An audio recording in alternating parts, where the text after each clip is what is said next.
Okay, this should work. But anyways, I didn't miss too much. But last week was an introduction to summations. We learned about several types of sequences. And sequences are just terms, not necessarily distinct, that are given in order. And these terms can be anything. They do not have to be numbers. They do not have to be expressions or whatever. And the two most important sequences are arithmetic sequences and geometric sequences. And both of them follow a common rule. And we also talked about summing these arithmetic sequences and these geometric sequences. Unfortunately, Mahif sort of screwed up because he covered infinite sums. He covered up how to evaluate infinite sums, which are sums of sequences that have an infinite number of terms, which is something that I will go over later today. But at the same time, it is sort of good that you already have a little bit of background knowledge on this topic. So what will we learn this week? So what we'll learn is basic manipulations. So we'll be learning about all kinds of manipulations except for splitting the summand, which gets its own week because it is very, very important. It shows up at like half of the summations at the AMC level. So, and what the types of summations are, we've already gone over in the handout. I will not be covering induction unless we have extra time at the end of class, because it's pretty rarely seen, honestly, but everything else will be covered. So I've been blabbering a lot, so let's just dive in. So what are manipulations? So in math, manipulations are essentially anything you do to make something something simpler to work with. So you might manipulate like a system of equations to solve for one of the variables in an easier way. You might manipulate like a polynomial or something to write it in an easier form that you can understand, like, I don't know, like vertex form? I forgot what it was called, honestly. But in summations, the goal we have with these manipulations is to transform a weird addition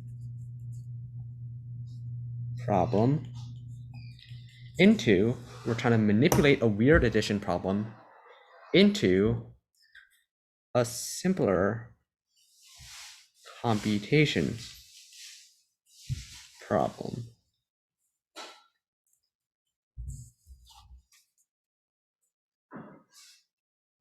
So that's our goal. So we're trying to make something complex into something simple. And it's pretty vague, but that's the best way to sum up what we're trying to do with these summations. This is something very general. So like look at like these rectangles or whatever.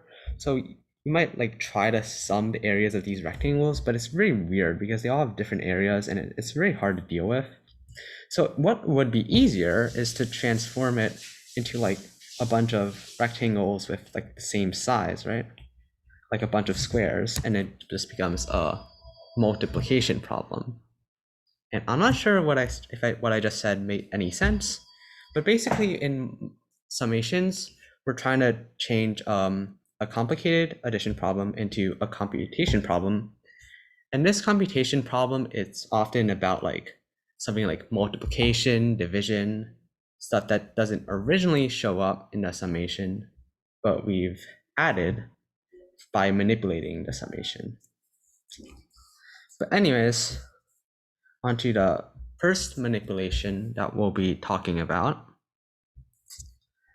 So the first manipulation that I'll be talking about is pairing up terms, right?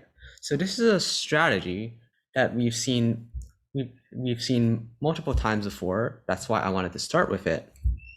So usually what we're going to do is that we're going to be pairing opposite terms. And these opposite terms are going to sum to something that's a little bit easier to deal with, okay? So usually these opposite terms might sum to something like a constant. They might sum to like something like 0, something that's easier to deal with, basically. So here I've sort of visualized it. So look at these like rectangles, right? So all of these are like different sizes, different lengths. It's a little bit complicated to add all of them up. But if you pair them together and like rearrange it, then you might come up with something like this, which is like the same sum, but expressed in a different way. Yeah, so in the chat, it's probably pretty useless, but it's just something that I do to visualize whatever I'm teaching. So this is just a visualization of like the pairing strategy. And sometimes there's a term left over, right? So sometimes there's going to be a term left over. This is really important because I've seen a lot of people like mess up on these types of problems because they forget to add on the term at the end of the summation. And the AMC 10 is always going to have like that one trick question that you're going to select because you get that answer and you really think it's right. So you just bubble it in, right? Just because of instinct, but it turns out that they've tricked you, you've lost your 6 points, and you've wasted your time. Would there be any trick questions this year?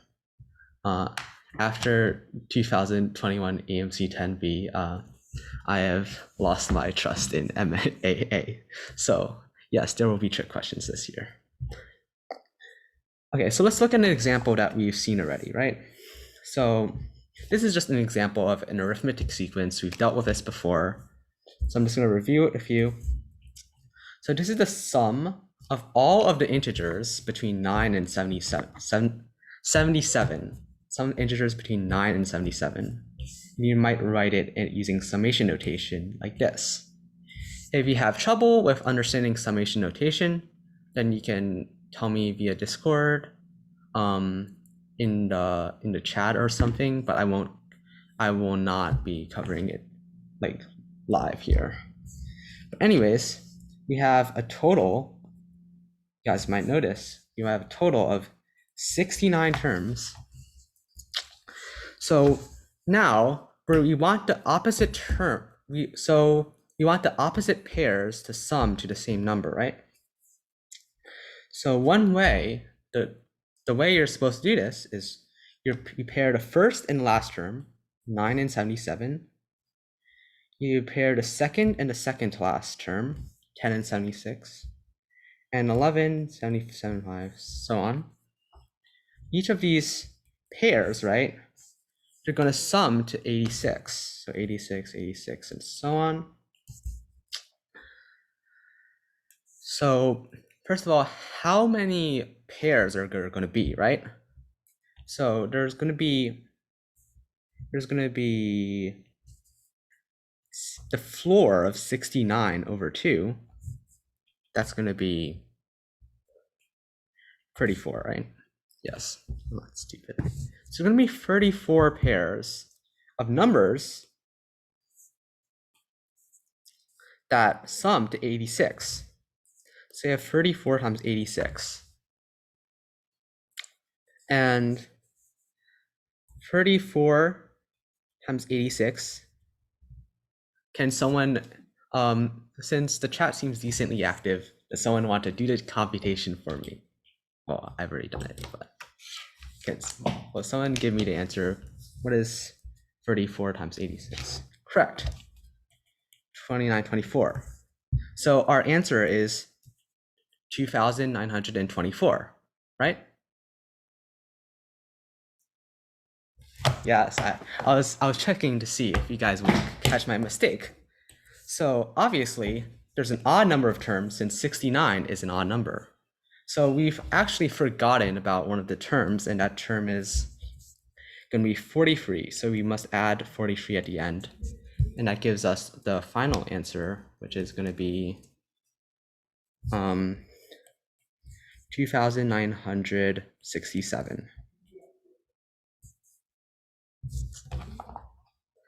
So next example. So now we have this pretty complicated looking sum, right? It's a little bit more complicated, and this was actually an example on the handout. But we want to, once again, we're going to try to exploit the symmetry in this problem, right? So there seems to be sort of like a symmetry in this problem because the square root of 3 to the power of 2021, it's 3 to the power of 2021 over 2, which is the average of 2021 and 0, right? So that's one way that you might be able to motivate pairing these terms up, because pairing these terms up is all about exploiting the symmetry in this problem, which is really a common theme in all math, basically. But you're trying to exploit the symmetry in this problem. In this case, it's sort of about 2021 over 2. I'm not sure if that made any sense. Obviously, you know that it's going to be pairing up opposite terms because that's what I've told you that we're doing. But anyways, so now let's try to simplify this term, right?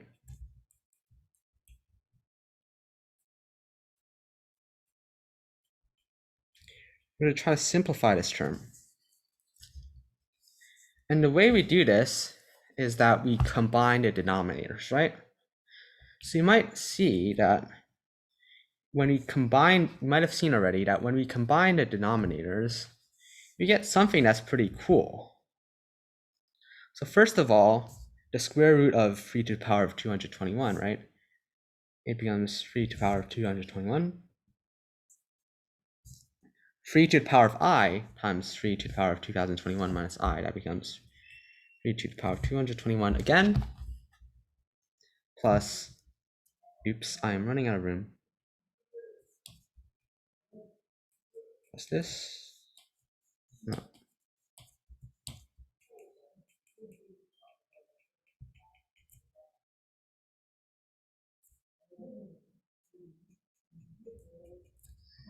Sorry, I wrote two. Anyways, what does the numerator become, right? So the numerator actually becomes 2 to the power 2 times 3 to the power of 221 square root plus 3 to the power of I plus 3 to the power of 221 minus I. So if you are able to see through this mess of algebra, right, you might have noticed that this term actually evaluates to something pretty neat. And the term that this sum evaluates to is actually 1 over 3 to the power of 221 square root. Obviously, I'm not rationalizing the denominator. I don't feel like doing it right now. So now we see that these opposite pairs, there's going to sum to this common value. And you can follow me, you can verify my work here after class, because I did speed through it. But they all sum to this common value. So again, the question you need to ask yourself is, how many opposite pairs are there? And is there like a middle term that we have to tack on at the end? Because the problem is annoying. And since there's actually 2022 terms, right, there actually is not going to be a middle term, and there's only going to be 1011 pairs. So our final answer is 1011 times 1 over this, And our final answer is going to be 1011 times 3 to the power of 2021 square root over 3 to the power of 2021. Done. Okay. This is actually, yeah, so this one, we are looking at, so in this problem, we're looking at a sum from 1 to 100. So the denominator of this problem, it sort of gives it away, right? It sort of gives it away. And the reason why it gives it away so obviously is because I was the one who wrote this problem. So okay. So anyways, it's obvious here that we want to pair I with 101 minus I, obviously. So now let's examine what happens when we pair I with 101 minus I. So we can combine denominators very easily because they're the same denominator. But basically, we have something like this, right?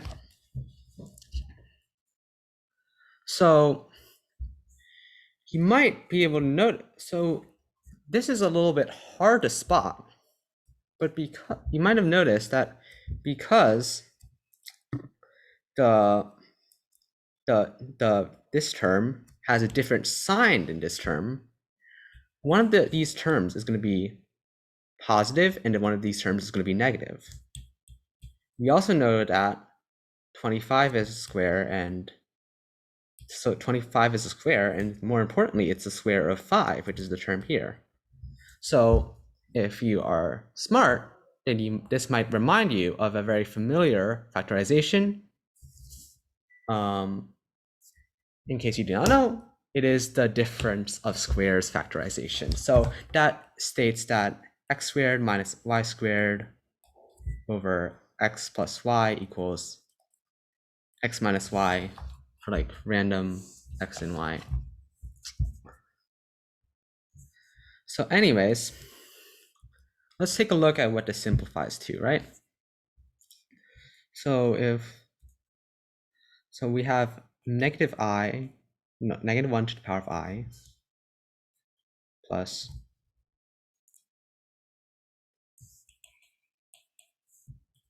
25I minus 25 to the power of 101 minus I. Again, using the fact that I and 101 minus I have a different parity. So now the denominator is going to be 5 to the power of I plus 5 to the power of 101 minus I. Right?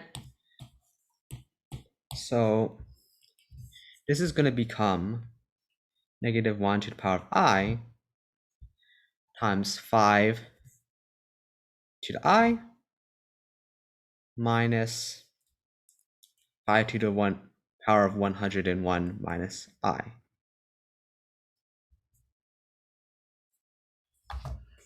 Okay? Following with me? Okay. So now let's look at, so now the trick is that while these opposite pairs, they don't sum to like a constant, right? Because square man is clearly is superior to those trite pairing problems, right? So what we're actually having is negative 5 plus 25 minus 125, right? So we basically have alternating signs of powers of 5. And you might recognize this, right? All the way up to this plus 5 to the power of 100. This is a geometric sequence, and it's a geometric sequence with a negative common ratio. And a lot of people like forget that geometric sequences and arithmetic sequences have like negative common ratios. So don't forget, because there's a lot of, because the AMC doesn't really like to troll you about like positives and negative stuff. Anyways, let's take a look at what this sum evaluates to, right? So we're gonna have -5 is our initial term. We're gonna have -5 to the power of 100 minus 1, if I'm correct. And then this is all going to be over -6. So we can, I guess, simplify this to 5/6 and times 5 to the power of 100 minus 1. And I do make computation mistakes. So if you do catch any while I'm doing these problems, just let me know. Even though I'm clearing, I'm supposed to be more prepared than that. Yes, AMC is not very good. So essential questions to ask when you're doing these questions, right? You might have seen me constantly repeating this. How many opposite pairs are there? Oops. And the other essential question you'd be asking is, what do the pairs add up to? Finally, you should be asking yourself, is there a middle term? Okay? Is there a middle term? Because you do not want to miss the middle term and then just have your 6 points deducted, just yeeted off your score. Okay, the next term is going to be, no, the next manipulation I'm going to be talking about is about grouping terms together, right? So have you ever done those math counts problems where they force you to add up a bunch of integers, and it's so annoying? So the way I usually dealt with those problems, right, when you're just adding, I group them up into groups of terms that add up to a multiple of 10, because multiples of 10 are easier to add together. It's a simple fact of life. So for example, if I had this is a really simple example, but I might split into 2 groups. 1 plus 4 plus 5 adds up to 10, 3 plus 7 adds up to 10 again.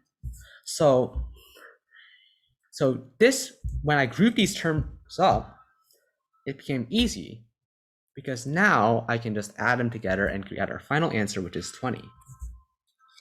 So what I'm about to show you is essentially the same idea, and it's about grouping terms up so that the individual groups are easier to compute than adding the sums of all the groups together.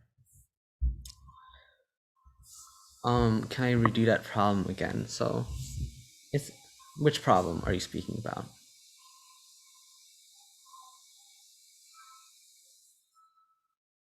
Okay, I think if you have any 2 problems, if you can just watch the recording after class, or I'll go over it after class with you if you need a problem explained one more time.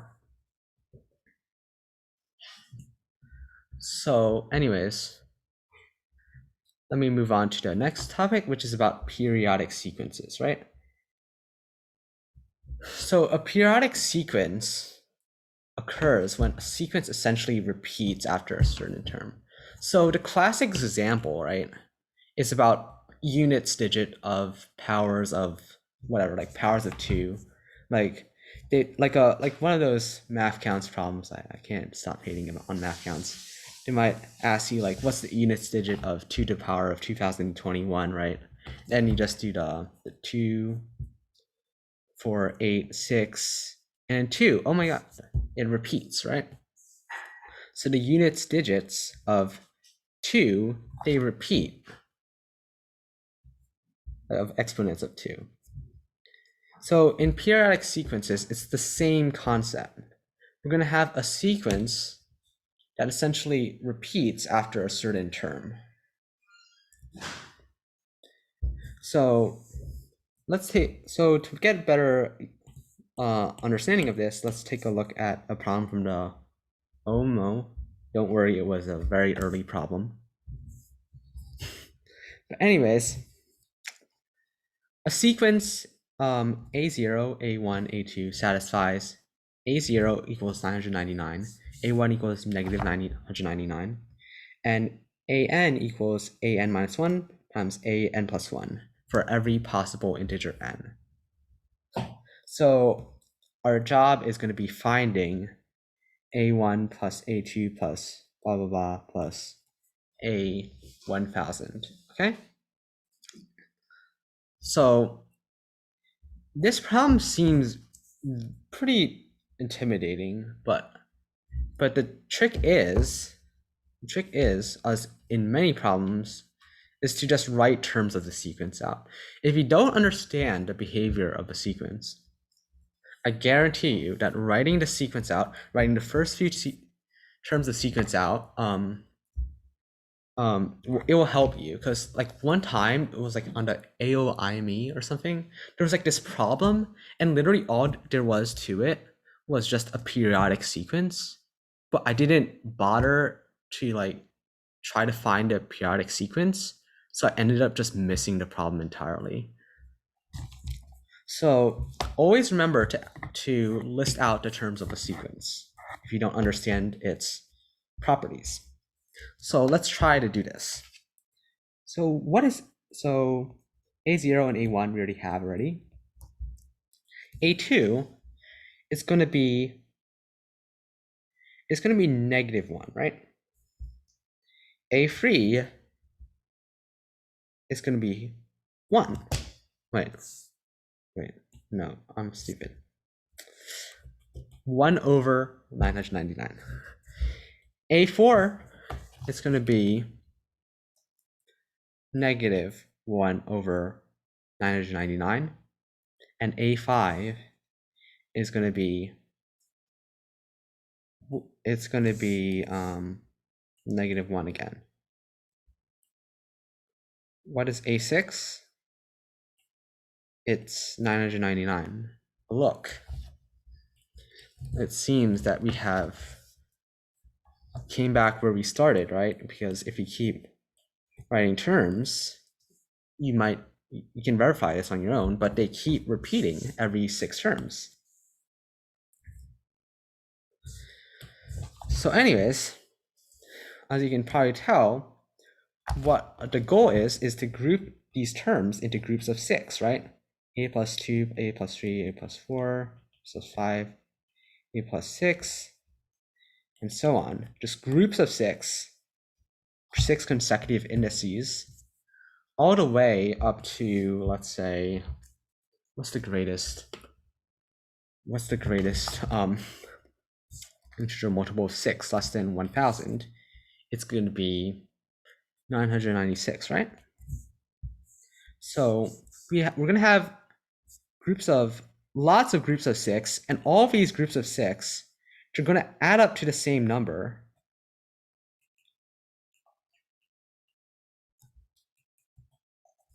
Too lazy to write the rest. We get the idea. So how many? So just like before, we're going to have to find out how many of these groups are there. So if you do the calculation, you might find that there are 166 groups here, because 996 over 6 equals 166. So each of these 166 groups, it comprises of, let's see, it comprises of -999, -1, 1 over 999, -1 over 999, -1, and 999. But wait a second. Can't we do the same? So this is like, we can do like a version of the pairing argument we did previously, right? So these two terms, they both add up to 0. These two terms, they also add up to 0, because all the scary 999 stuff, bye-bye, okay? So all that's left is you have the -1 here and the -1 there. So 166 times -2, because the sum of each group is always going to be -2. So 166 times -2, that's going to be -332. So we're done, right? I can move on to the next problem. It's right there, right? Yes. So I'm trying to trick you again. Clearly, you guys are too smart for this. We have to add the last 4 terms of the sequence, right? We've forgotten about 990, 997, 998, 999, 1000. There's always someone who forgets about like the extra terms or whatever. They just, I don't know what happens to them. They're just caught lacking. But anyways, we have to add up these 4 terms. Thankfully, these cancel. These 2 terms become -1000. So our final answer is actually going to be -332, and then you minus 1000 again. And our final answer is going to be -1332. So just a few seconds of checking let us add -1000 to our answer. Oh, what is the problem saying again? My handwriting is pretty messy, but it's an OMO problem. The list of problems will be posted after class is done. Anyways, okay, this is a bit of a tough one, right? This is an AI me problem. It's a very scary problem, okay? But no need to be scared. For every positive integer p, let b of p be the unique positive integer k such that k minus square root of p is less than 1/2, okay? So our job is going to be to find the sum of p equals 1 to 2007 b of p mod 1000. Okay? So how do we start here, right? So we're looking for integer k. We know that this integer k, right? It's always going to be around square root of p. Right? So we're always going to have like there's something to do with squares here. And if you read the handout, you might have noticed that very conveniently. Oh, what does the problem say? I can't read it. Yeah, my handwriting is absolutely horrible. I'm sorry. For each positive integer p, you define a function b, right?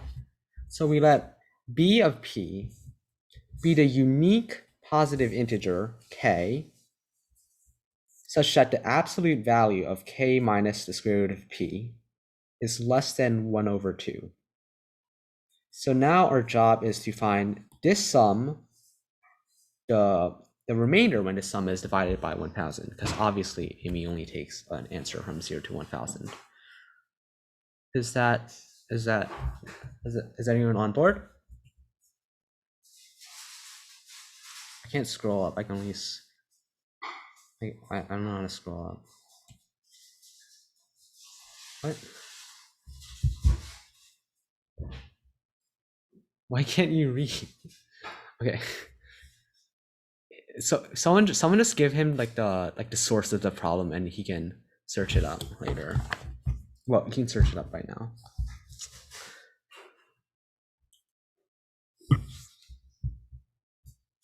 Yeah, it's 2007 AMY 1. It's a problem on there. So anyways, okay, I'm wasting too much time explaining this problem.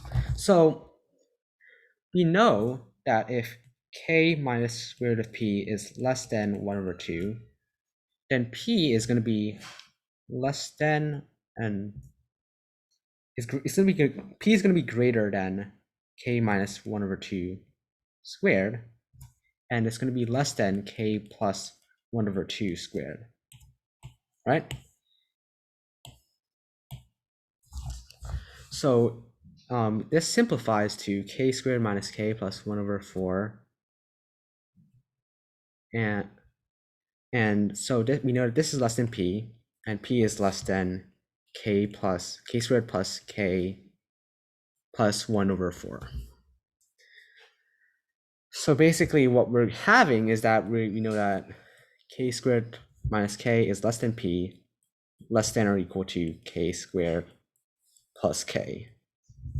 Right? This little step right here, hey, it's a little bit tricky to get, but you can ask one of my TAs to explain why this bounding trick magically works. Like it gets rid of the 1 over 4s, right?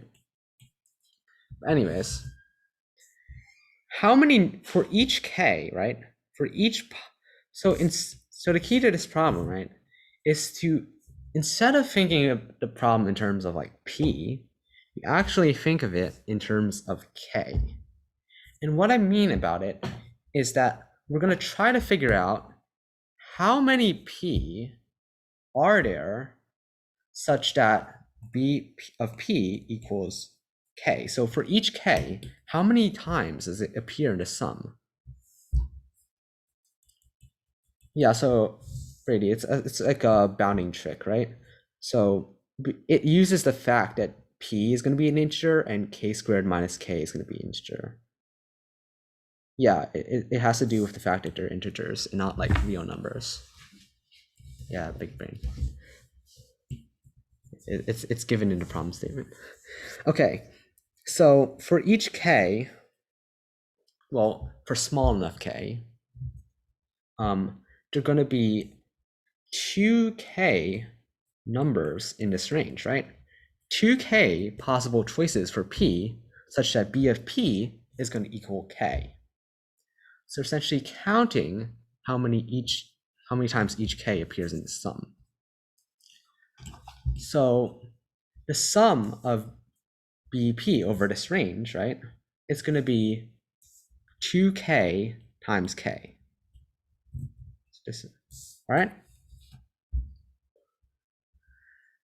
So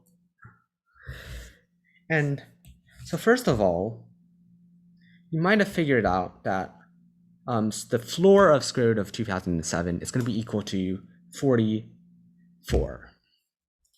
So the full range is going to occur for every k less than or equal to 44. So this is where we apply like the sum of the first n squares, because we're essentially evaluating, right? We're essentially evaluating 2 times 1 times 1 plus 2 times 2 times 2 plus I cannot write today. 2 times 3 times 3, and so on, over 2 times 44 times 44. So you can see that this is actually 2 times a sum of squares. And does anyone recount the formula for the sum of the first n squares? If not, I'll just write it on the next page. So so this requires, so 1 squared plus 2 squared plus, yes, that what Gia said in the chat. I don't know how to pronounce your name, sorry. But that is correct. That is the formula of 44 squared. It's going to be equal to 44 times 45 times 89 over 6, right? The sum of the first n squares formula. And in the handout, we proved it using induction, which is why I taught you induction. But anyways, so is our answer just this? Is our answer just this? Is our answer gonna be just this. I mean, it's a neat answer. It's a neat answer. Seth, are you trying to troll me? You think you're gonna be able to troll me? Do you seriously think you're gonna be able to troll me?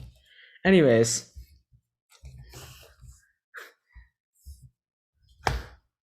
so now we're gonna consider the range of numbers such that b of p is gonna be equal to 45, all right?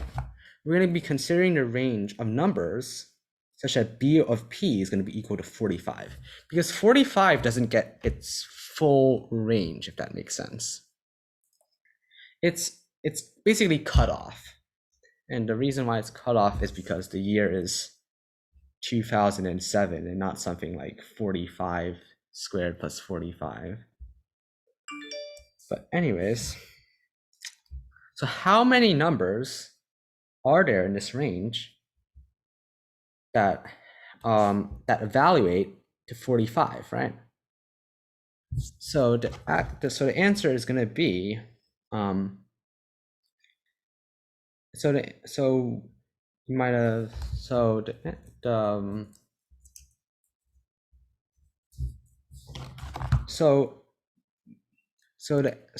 everything greater than 44 squared plus 44, everything greater than this number, right? When we take its evaluation, it's actually not going to be evaluate to 44, it's going to evaluate to 45. So we're looking at all the integers between 1981 and 2007. And so the number of integers in this range is going to be 27. You can verify this on your own. Anyways, each of these terms in this range is going to evaluate to 45. So what we're going to do is that we're going to multiply 27 by 45, and then we're going to add it up to this big sum of squares over here.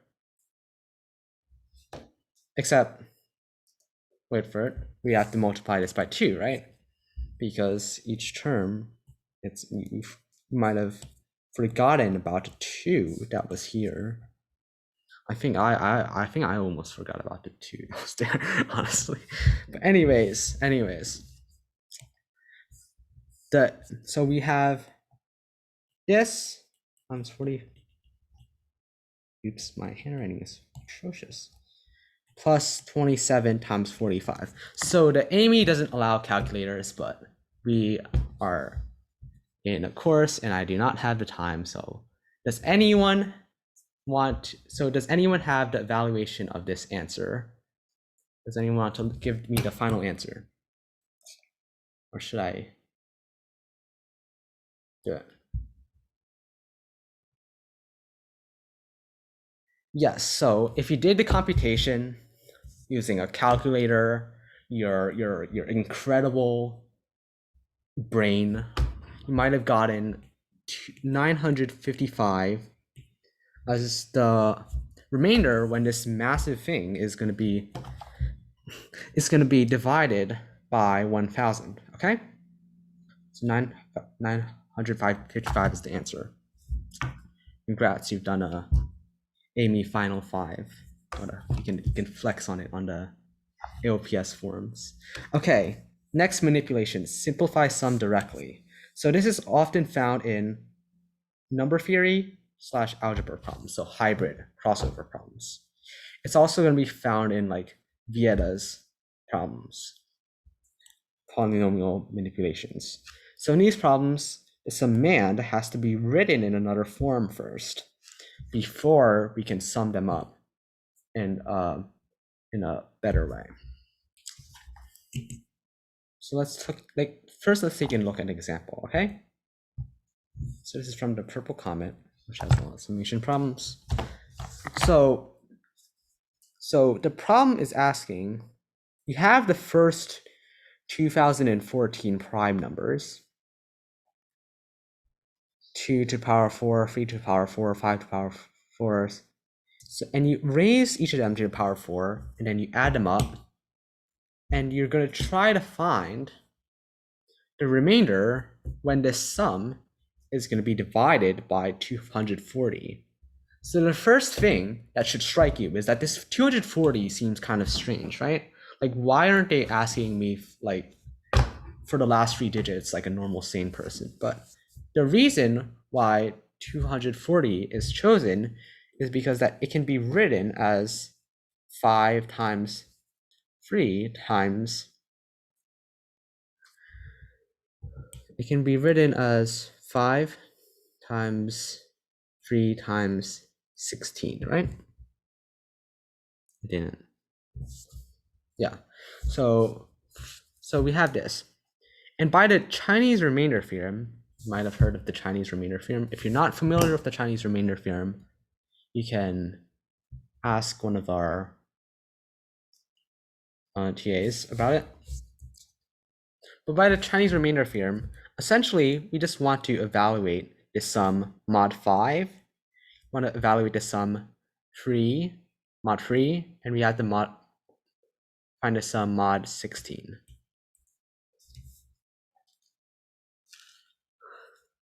Yeah, so the Chinese remainder theorem is a little bit of a strange topic, but it's pretty intuitive, is what I'll say. But I'll go over it, and you can see if it makes sense to you. So basically what the Chinese remainder theorem states is that we can find the sum mod 5 first, and then we can find this sum mod 3, and we can find the sum mod 16. And once we find the sum mod all of these numbers, then we'll be able to find this sum mod 240, which is their product.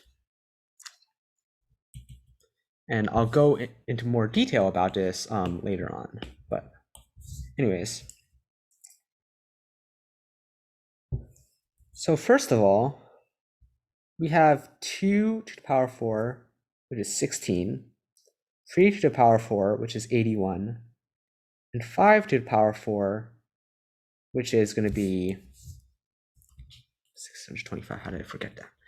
Okay, so now 7 to the power 4, we really don't want to evaluate that, right? That 49 squared, that's a pretty big number.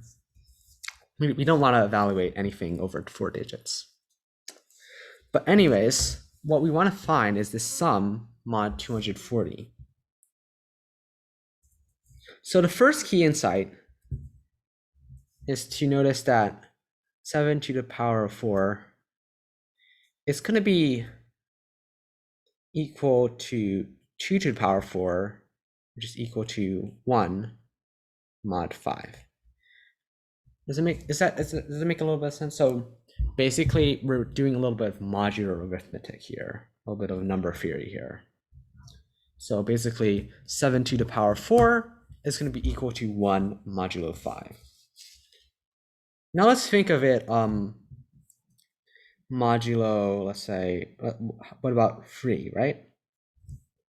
You might be able to see that it's also equal to 1 modulo 3. And what about modulo 16, right? So this is a little bit more tricky, isn't it? But yeah, mod is equal to modulo. So 7 to the power 4 is equal to 49 squared, but is equal to 1 squared mod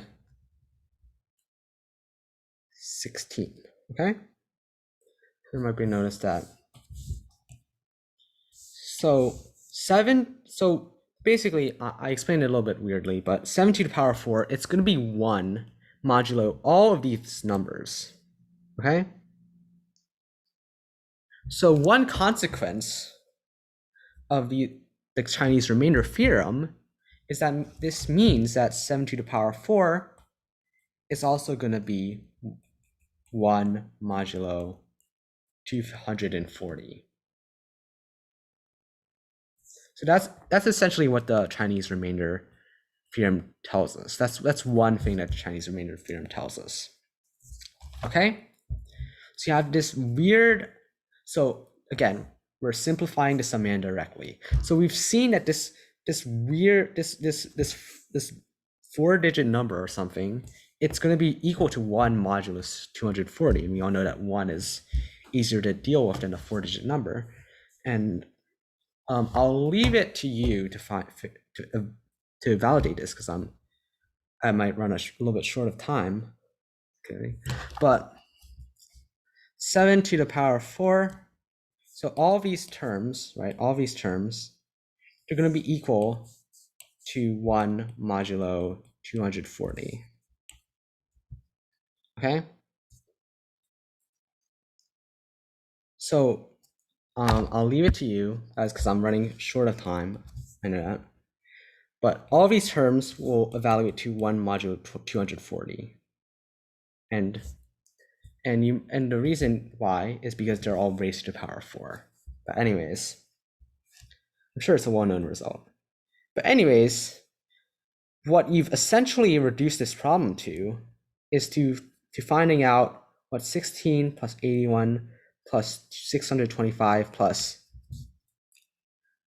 2011, what this evaluates to modulo 240.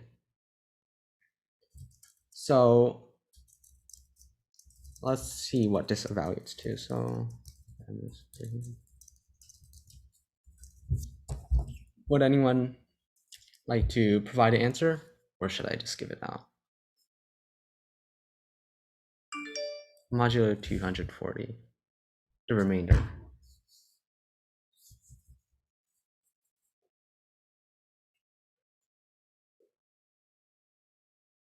It has to be less than 2.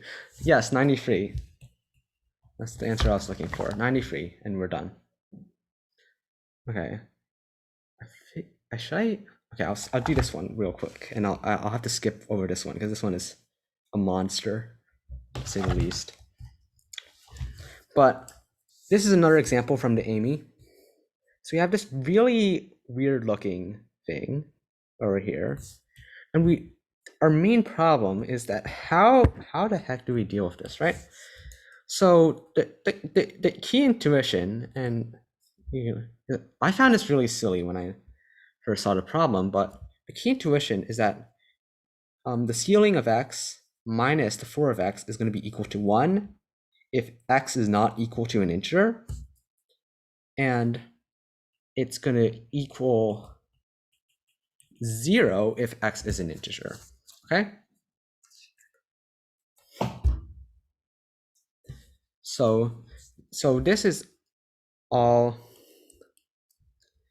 that you need to simplify this part of the summand. So what we're actually doing here is that we're summing the integers from 1 to 1000, but we're subtracting the integers that we don't want, right? So what are the integers that we don't want? So integers that we don't want are the integers when this term is going to be equal to 0. That occurs if x is equal to, if k is equal to a power of 2. And this follows from the fact that the logarithm is base square root of 2. And I'll leave you to fill in the details at a later date. But anyways, I was saying, is that we essentially want this, we want to subtract out all the powers of 2. So we're subtracting -1, -2, -4, -8, all the way up to the biggest power of 2 less than 1000, which is 512. Okay? So what we have here is going to be, we're going to use the formulas that you learned in the previous class, which is 1001 times 1000 over 2. That's this sum over here. So, and minus this sum, which is going to be negative. So we're going to be minusing the sum of the powers of 2 up to 512. You might notice as 2 to the power of 10 minus 1, which is equal to 1023. So even here, right, you're going to be able to see how we're using manipulations from the previous sections to tackle these questions, right? Because I've taught you about grouping terms before. So in this case, we're going to be grouping the terms into two very large groups, but they're still groups that we can deal with in an easier way. One of them is an arithmetic sequence, and one of them is a geometric sequence. And this problem is a little bit special because we're essentially doing something that's a little bit analogous to complementary counting in CNP, which is we're taking everything that we want and we're subtracting out everything that we don't want. Okay, so someone with a calculator on hand can just blurt out the answer if they want to, or just blurt out the answer mod 1000 because that's what the test actually asked. So what does this sum evaluate to?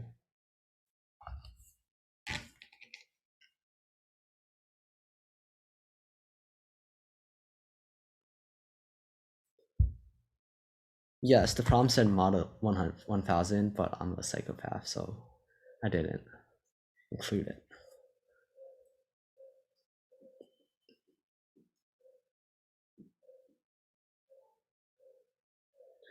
Yes, 477 is the answer for this scary looking Amy problem. So this was a very troll problem on Amy, but even so, the placement of the problem shows that a simple idea can be used to make a pretty scary looking problem. It was a problem 7. Okay, I have a bunch of blank spaces because for that monster problem. Infinite sum. So this is the part that Mahif went over last week to my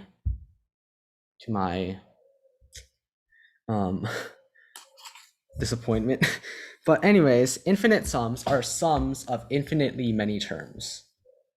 And infinite sums are going to be, oh,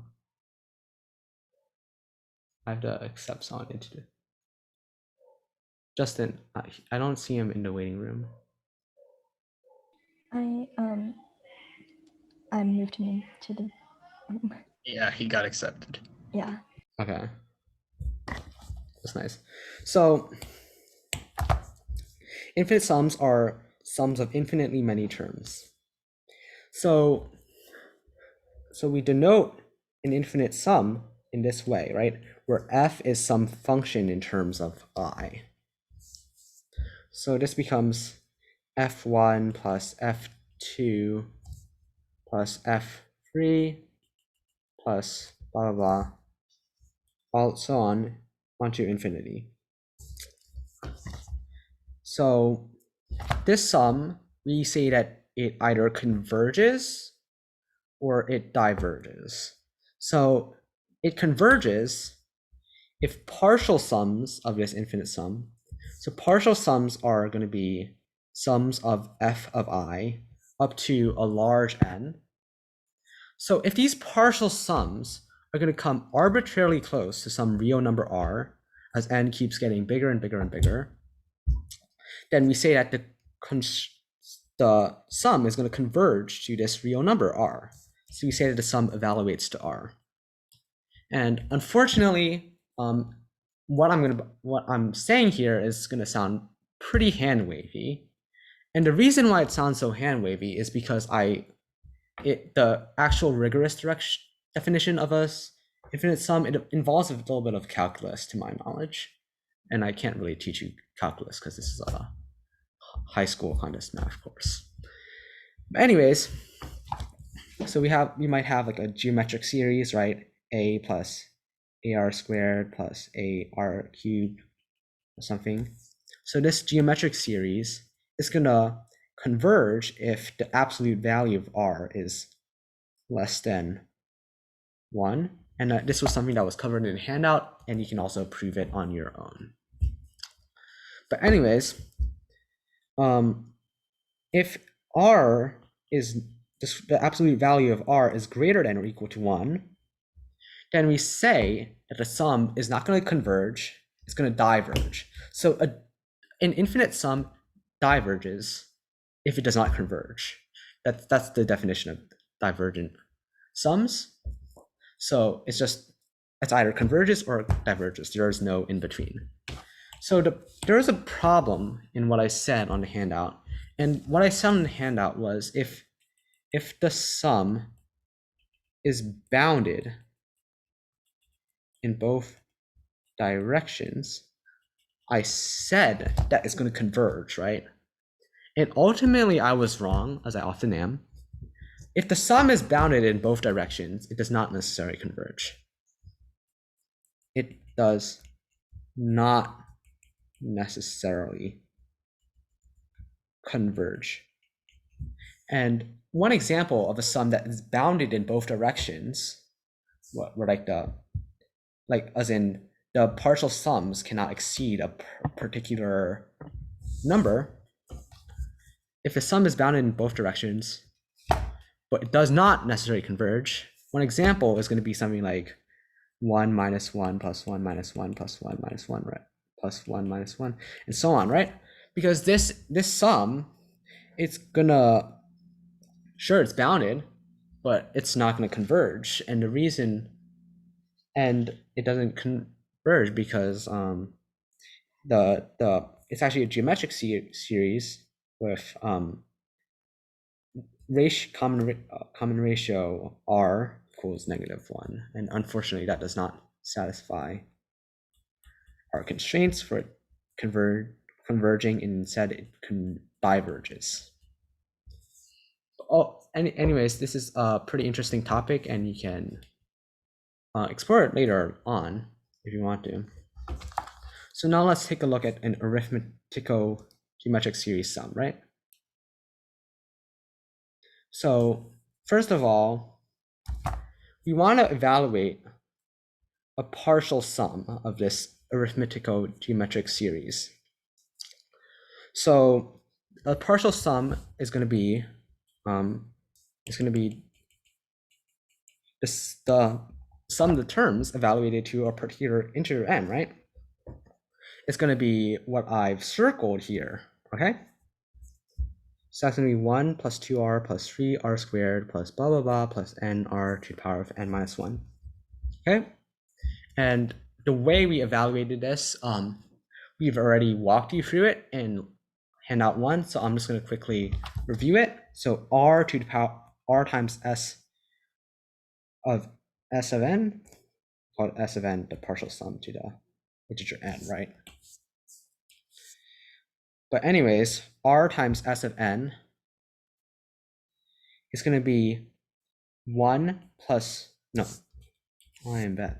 1r plus 2r squared plus 3r squared plus blah, blah, blah, plus n minus 1, r n minus 1, r times r n minus 1, plus n r to the power of n, okay?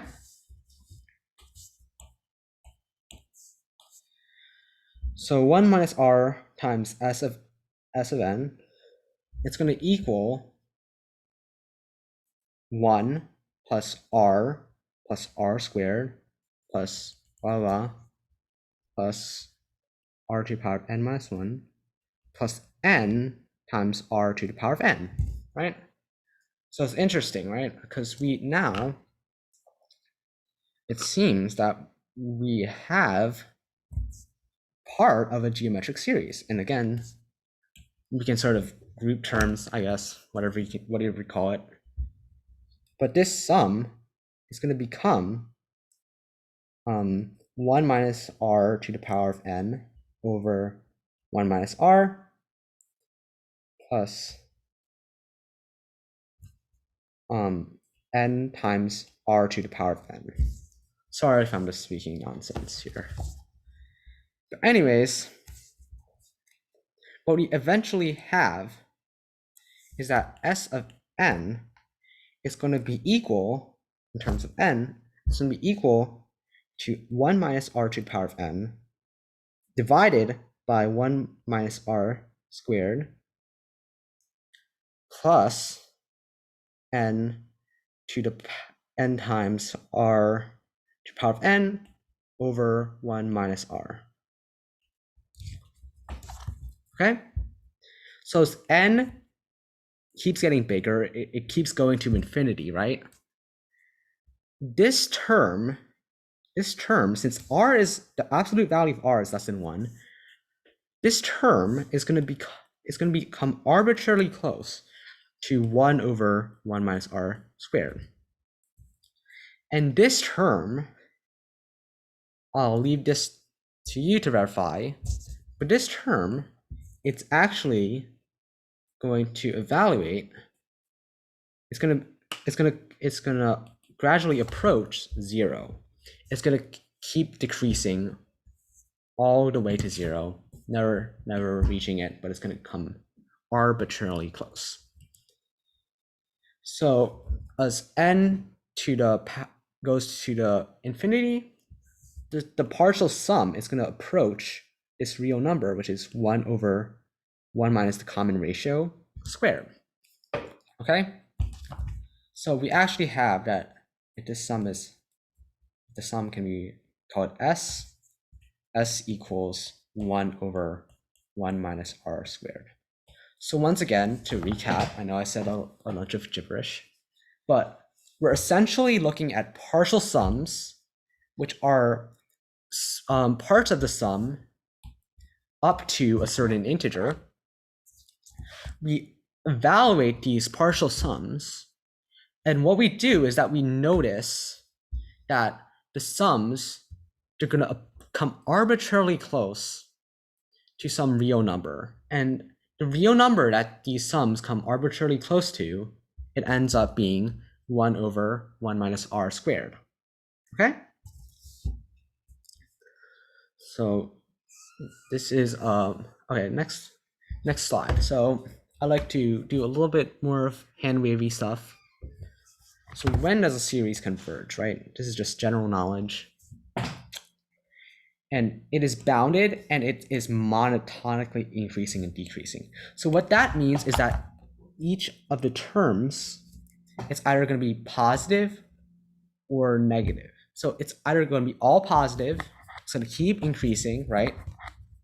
Or it's going to keep decreasing, right? So that means that each of the terms here are of the same sign. So you can see that 1 minus 1 plus 1 minus 1 plus 1 minus 1, the sequence is not monotonically increasing or decreasing because it keeps fluctuating between two values, right? It doesn't keep increasing. It's not always increasing, and it's not always decreasing. But what I've said is that if the sequence is bounded and it's monotonically increasing or decreasing, then the sequence is going to converge. It does not imply the converse. The converse of the same is far from true. Because if so it just because it converges doesn't mean that it's monotonically increasing or decreasing, is what I'm saying. Because clearly, infinite geometric series, right? As long as the common ratio, the absolute value of the common ratio is less than or equal to, is less than 1, then we know that it is still converge. It's going to still converge even if the common ratio is negative. So the other definition, the main definition, is that partial sums of the series get very close to number. The next thing is that it can be written as a sum or a product of things that you already know converge, right? Things that you already know are going to converge. So I remember there was like this, so you might be able to represented as a product of some things that you already know converge. The sum of things you already know converge. As long as you can write it like that, then you know that it converges, at least to my knowledge. And obviously, if a contest is asking you to evaluate the sum, you don't have to check that it converges because it has to converge. So basically, if the contest gives you an infinite sum, do not question that it's going to converge. It converges. Just try to manipulate it in a way that allows you to solve the problem. So I'm just including this here for the sake of rigor. So if a sequence converges, here's the key part. If the sequence converges, you can express it in terms of itself. Because now you know that itself is also a sequence that converges, right? So if a sequence converges, what you can do is that you can manipulate it in some way to express it in terms of itself. And the cool part about this is that you can then solve for the value of the sum, just like a regular equation, right?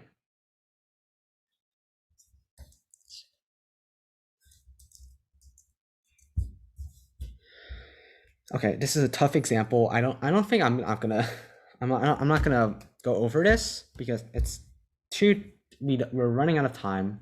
But this is a good problem, and I'll be posting it on the Discord for you guys to discuss.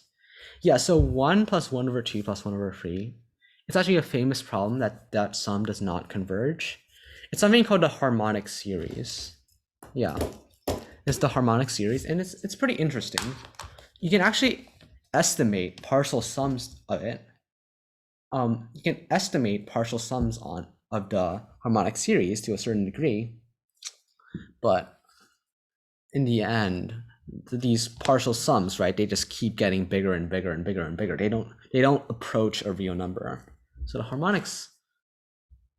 Oh, and tough example. What is it saying? Should I explain? So let this value, I call it t because I don't know the Greek name for it. We let it be equal to 1 plus square root of 5 over 2. This is the golden ratio. Yeah. So this means a number n rounded to the nearest integer. So I've private 2 examples here. And you essentially want to evaluate this very scary looking infinite sum involving powers of 2 and powers of this, which is the golden ratio, power of the golden ratio. And if you know anything about Lucas numbers, anything about like Fibonacci sequences, then this problem should be pretty easy for you. Let's say it here, but for the sake of time, I'm not going to cover it, even though it is a good problem. Okay, this is a part that I decided to include, even though it's not on the handout. Oh, can I go back for a second? Sure. Oh. Maybe someone can insta-solve it or something. Product of sequences. So this is a little bit of a more advanced topic. It's a little bit of a trickier topic, but it's pretty important, especially on the higher level AMY competitions, and it also shows up on the AMC 10 and 12. I've seen a few problems that involve it. So sometimes we're gonna have a sum on the test that we can essentially factor. So you might have heard factor, right? What have you heard the word factor before? Like you might have heard prime factorization. For example, like prime factorization of this number is going to be equal to 2 squared times 3 times 5 times 13 times 89. You might be familiar with the process of factoring a polynomial, right? X squared plus 3x plus 2 equals x plus 1 times x plus 2. So just like we can do that with those things, we can also factor a sum in the same way. So let's go back to the distributive formula. So is everyone familiar with like the distributive formula? No, the distributive property. The distributive property. So the distributive property is a elementary property of addition and multiplication, and it can be applied in a very clever way to multiply complicated looking sums together, right? So let's say we have like two sequences, a plus a1 plus a2 plus blah blah plus an, b1 plus b2 plus blah blah plus bm. And if we multiply these sums together, we're going to be able to get this sum right here, right? It's each term in the sum, this product, I guess I should call it, it's going to be a product of a term from the sequence A, it's going to be a term from the sequence B, okay?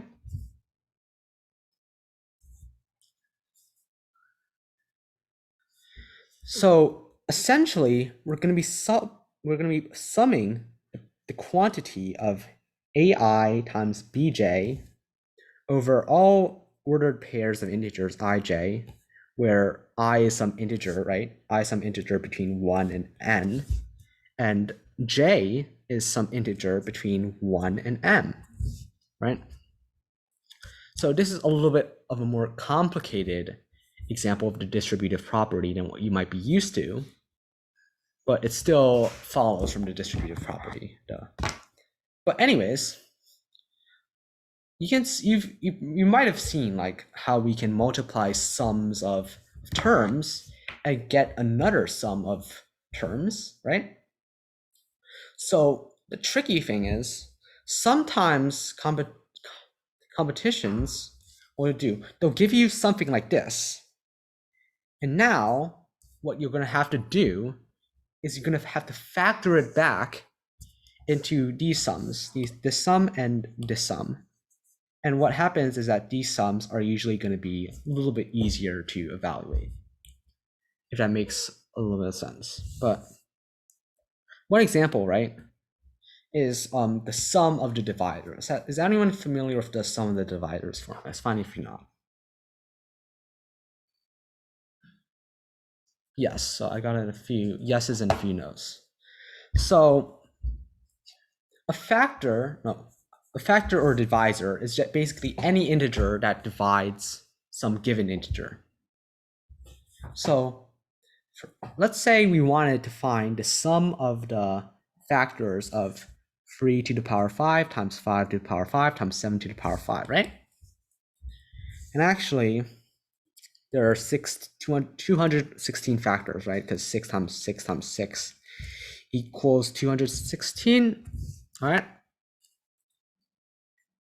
So 3 to the power of I times 5. So we're essentially what we want to find is this quantity, 3 to the power of I times 5 to the power of j times 7 to the power of k. And we're going to evaluate this term, this value, over all ordered triples of integers. Ordered triples just meaning free integers, I, j, k, where I, j, k are all integers between 0 and 5 inclusive, right? So the brilliant part of this solution is that you can factor the sum as the sum of the product of three geometric series, right? No, 3 geometric sequences, right?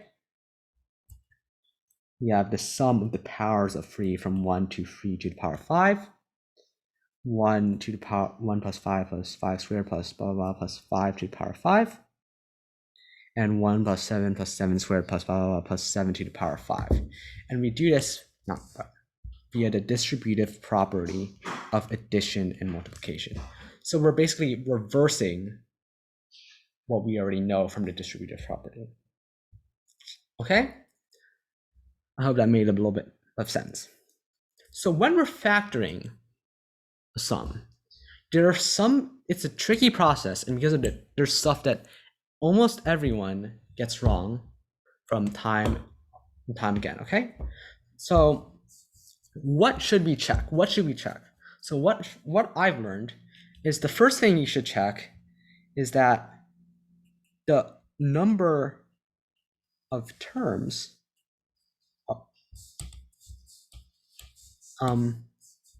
is the same, right? So the number of terms when you multiply this product out, right, there's going to be 6 times 6 times 6 terms. That confirms the fact that we're looking for 216 summands. Okay? So the number of terms is going to be the same. We want the number of terms to be the same.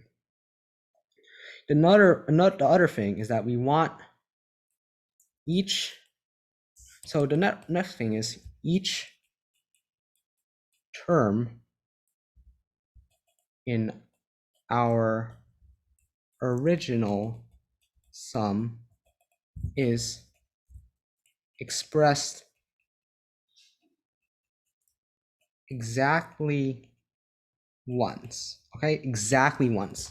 So each term in our original sum, the sum that we were given, appears exactly once in the expansion of this, in expansion of our product here.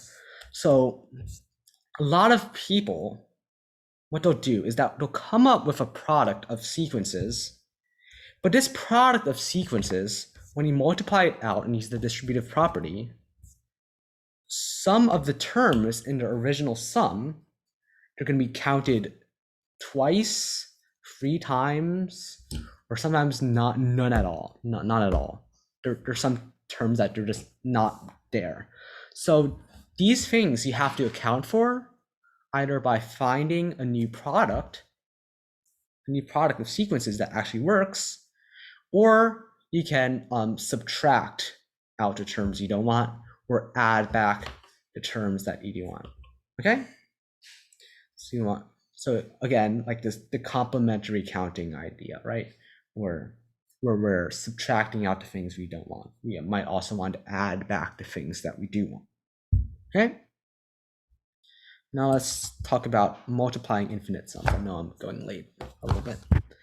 But when we multiply infinite sums, we produce another convergent sum. And this is an example that we gave you on the handout, right? This is one of the famous examples from the AMC 12. So A be the set of integers that have no prime factors other than 2, 3, and 5. And you have to find the sum of the reciprocals of elements in A. So once again, just you can essentially factor the sum as the product of 3 infinite geometric series, okay? You can express it as the product of 3 infinite series. So this is the part where it gets a little bit crazy, right? Because the distributive formula, you're probably only used to it working for sums of finitely many terms, right?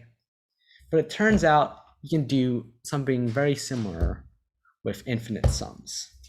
And I encourage you to, I won't tell you this, I won't run through the solution to this problem because you guys already know it. But there's an interesting idea called generating functions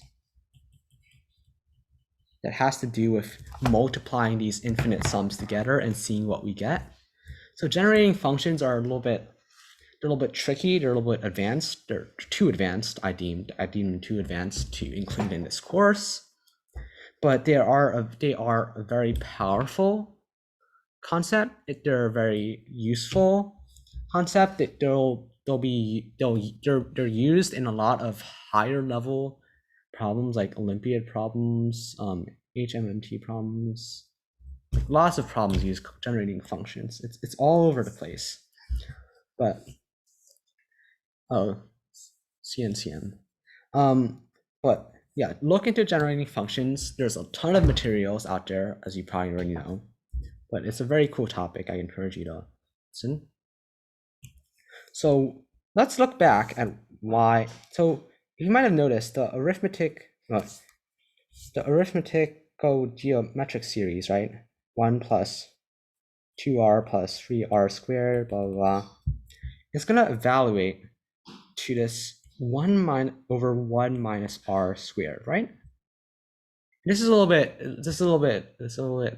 sus. Okay, okay. Because the reason why it's a little bit suspicious is because it's equal to 1 over 1 minus r squared, right? And 1 over 1 minus r squared, 1 over 1 minus r, you might recognize it as the formula for the sum of a geometric series. So let's see if we can figure out why this is true. So we have 1 plus r squared plus r cubed plus blah, blah, blah. And we multiply 2 copies of this together. What are we going to get when we multiply these 2 things together?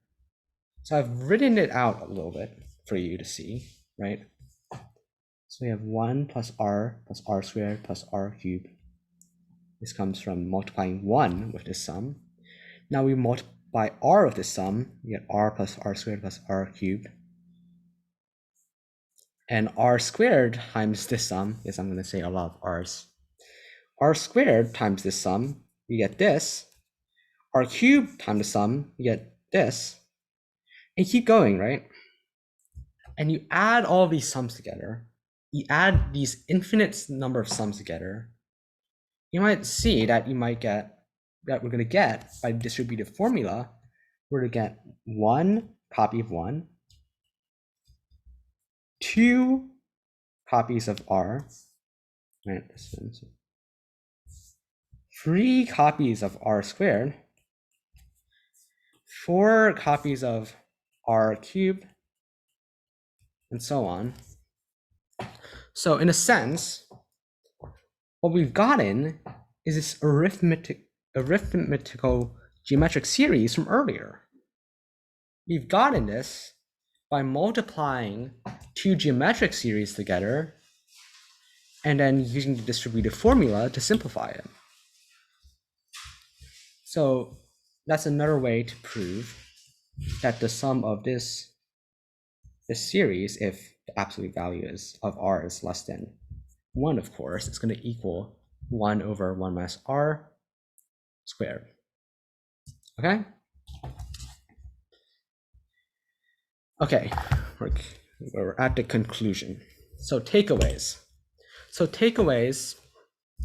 What we try to do in this class was transform complicated sum into some easy computation. Okay? Transferring this complicated sum into this easy computation. And we do this, you might have noticed, a common theme is that we're doing this using some very elementary properties of addition, right? Elementary properties of addition. Stuff like the commutative property, the associative property, right? Stuff like that. So we're using elementary properties of addition to transform complicated things added together. We're transforming them, we're manipulating them using a variety of tactics into some easy computation. So what did we do today? So we went over pairing terms, grouping terms. We went over simplifying the individual summand, and then adding those simplified things into a cohesive whole. And we also learned about stuff like infinite sums. And finally, I touched on products of sums, which is something I'll probably going to go over in a future lecture. So what to do for next week's class? Okay, do the homework, okay? Do the homework, because this week we did not get a lot of submissions for the homework. So do the homework. I guarantee you it's worth your time. You selected some cool problems. They're very good. And the writing problem, especially, the writing problem is very useful because the writing problem allows you to improve your mathematical style, and you're going to be reviewed by people who basically are pretty familiar with the Olympiad grading system. And the Olympiad grading system, if you get to a certain level, like me or like Justin or like whatever, you're going to be dealing with a lot of proof style problems. And the most important thing with proof style problems is to explain it in your logic in a really rigorous way, in a very logical way. You can't just say like, I insta solve this, right? I insta solve this TSTST free, right? And just provide like some vague logic, right? Because your grader is gonna, in those competitions, is not gonna care about that. The grader is looking for like mathematical logic. So learning how to express your writing in a mathematical way, it's gonna really help you as you keep moving forward in math competitions, right? As you go from AMC to AME to JMO to MOP, maybe. So do the homework. If you have any questions, contact me or any of the instructors via Discord. And if you have any questions that you really want answered like impatiently, like it's burning on your conscience or something, ask us now. And keep doing math, I guess. Keep doing math. Keep practicing summations. Keep practicing math in general. So I think this concludes the class for today. If anyone has any last minute questions, they can do so. Ask me now. And otherwise, I'll see you guys next week.